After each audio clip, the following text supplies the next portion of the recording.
கிறிஸ்துவுக்குள் அன்பானவர்களே, ஆண்டவராகிய இயேசுவின் நாமத்திலே அன்பின் வாழ்த்துக்கள். இந்த நாளிலும் கூட நாம் கிறிஸ்துவில் நிறைவேறிய ஏசாயாவின் தீர்க்க தரிசனம் என்கிற தலைப்பிலே தியானிக்க அழைக்கப்படுகிறோம். இதற்கான வேத பகுதி பரிசுத்த லூக்கா 4ஆம் அதிகாரம் 17ஆம் வசனம்.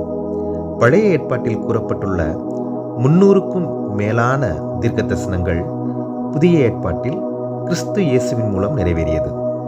இதுவே உலகில் உள்ள ஏனைய புஸ்தகங்களுக்கும் பரிசுத்த வேதாகமத்திற்கும் இடையுள்ள ஒரே ஒரு வித்தியாசம் மற்றும் சத்தியமாகும்.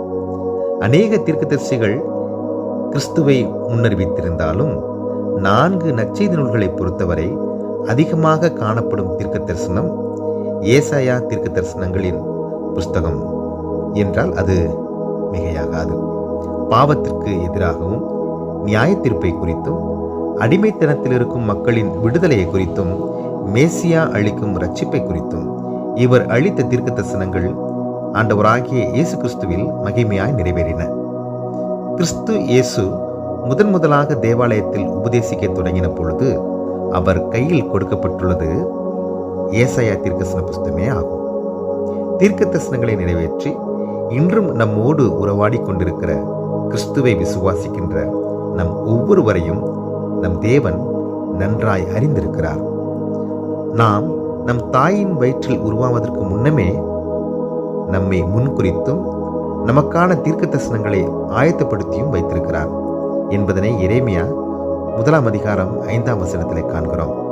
பிதாவின் சித்தத்தை தீர்க்க தரிசனங்கள் மூலமாக பூமியில் நிறைவேற்றிய கிறிஸ்துவின் மாதிரியை நாமும் கடைபிடித்து நமக்கென்று தேவன் வைத்துள்ள அவர் நமக்கென்று குறித்துள்ள தீர்க்க தரிசனங்களை நிறைவேற பரிசுத்த தேவன் தாமே நமக்கு கிருபை அளிப்பாராக.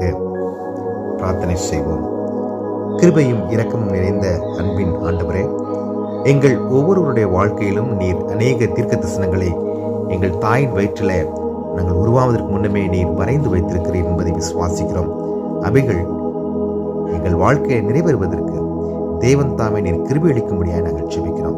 இந்த நாளையும் கூட இதனை கேட்டுக்கொண்டிருக்கிற ஒவ்வொருவருக்கும் ஆஸ்வதித்துக் கொடுக்கும்படியாய் இறைமகன் இயேசு கிறிஸ்துவின் வழி ஜெபிக்கிறோம் எங்கள் அன்பின் பரலோக கடவுளே.